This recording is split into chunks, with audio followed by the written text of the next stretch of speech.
We're on reactions of monohalogen alkanes. We've covered elimination, where we're removing one of the substituents to leave a double bond. We're now in substitution reactions, where we're replacing one of the substituents with another. We start off by looking at the carbon to bromine bond, which is polarized because of the electronegativity of the bromine, slightly negative and slightly positive.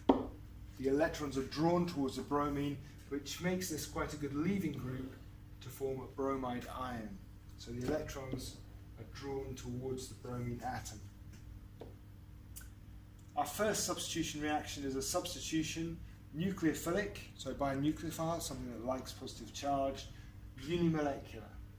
Now this means that the rate determining step involves one molecule.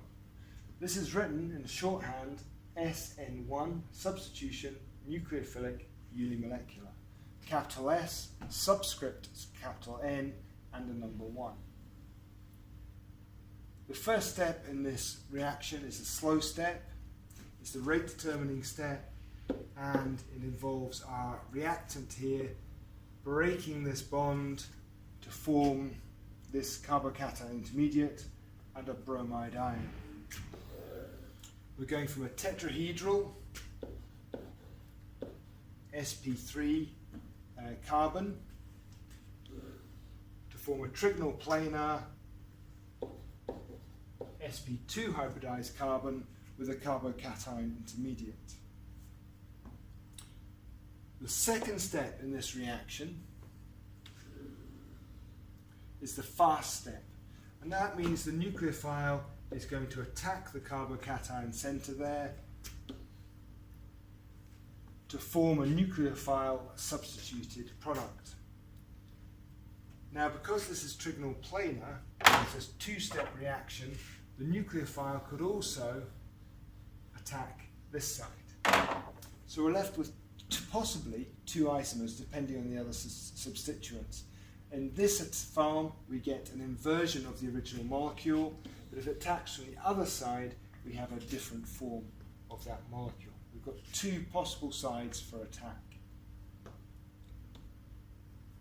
Our second reaction is substitution nucleophilic, something that likes positive charge, bimolecular. Capital S, subscript capital N, number 2. This means that in the rate determining step there are two molecules involved. There's our halogenoalkane,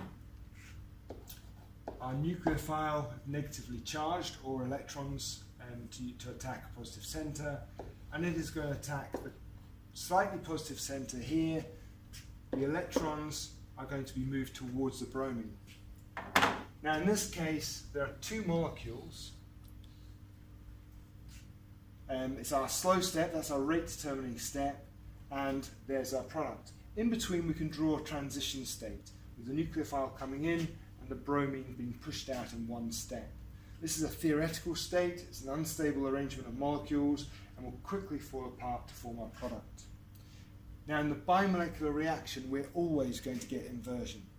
There's only one side for attack to get the bromine to leave out.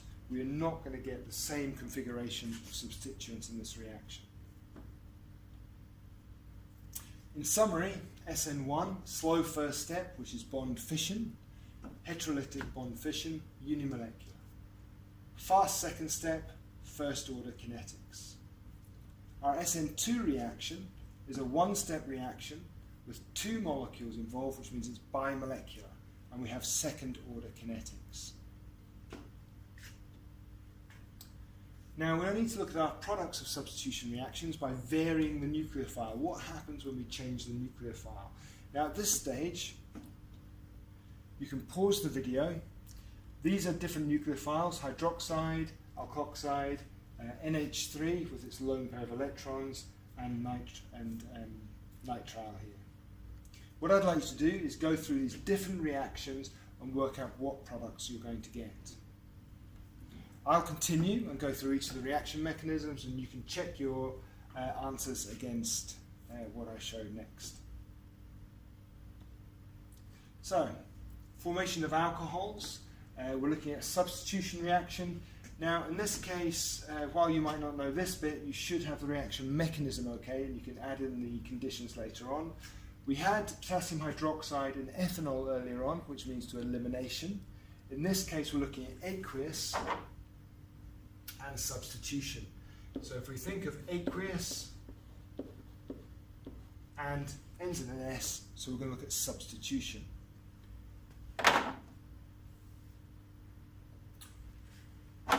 Our reaction, there's our nucleophile. Our nucleophile hits a slightly positive centre. Our electrons are onto the bromine, and there we have our product. Potassium hydroxide aqueous, we get substitution. Potassium hydroxide and ethanol, we have elimination. We're going to form an ether now via halogenoalkane substitution. There's RO negative attacking the positive centre, the electrons come out, and there we formed our ether.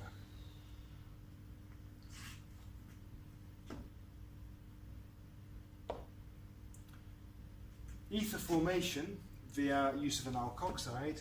So to form our alkoxide, what we'll do is we'll take an alcohol group, and react it with sodium metal. This means the sodium displaces the hydrogen, much like water reacting with sodium, and we form this nucleophile here. Ethanol and sodium gives sodium ethoxide. That's our nucleophile. Formation of nitriles.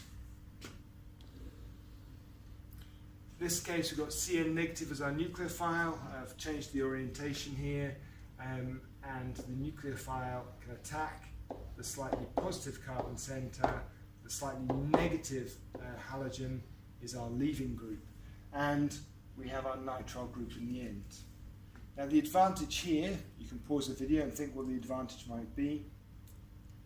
The advantage is you've now extended the carbon chain by one carbon atom. You managed to take a 2-carbon alkane and add on an extra carbon there.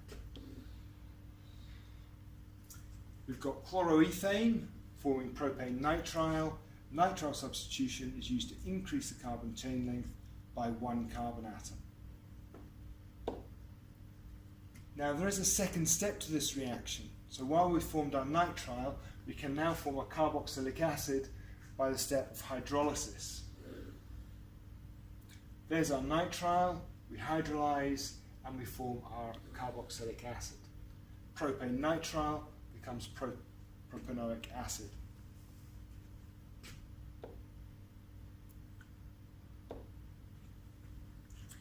Amines, final one, we have our NH3 with our electrons. It doesn't have to have a negative charge to be a nucleophile.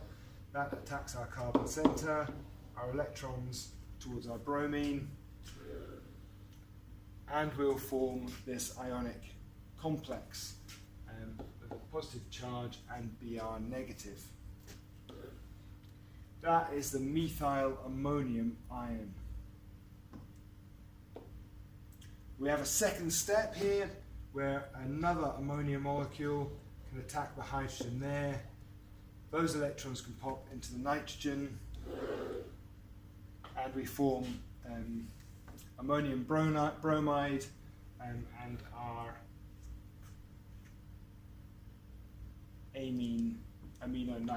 methane product.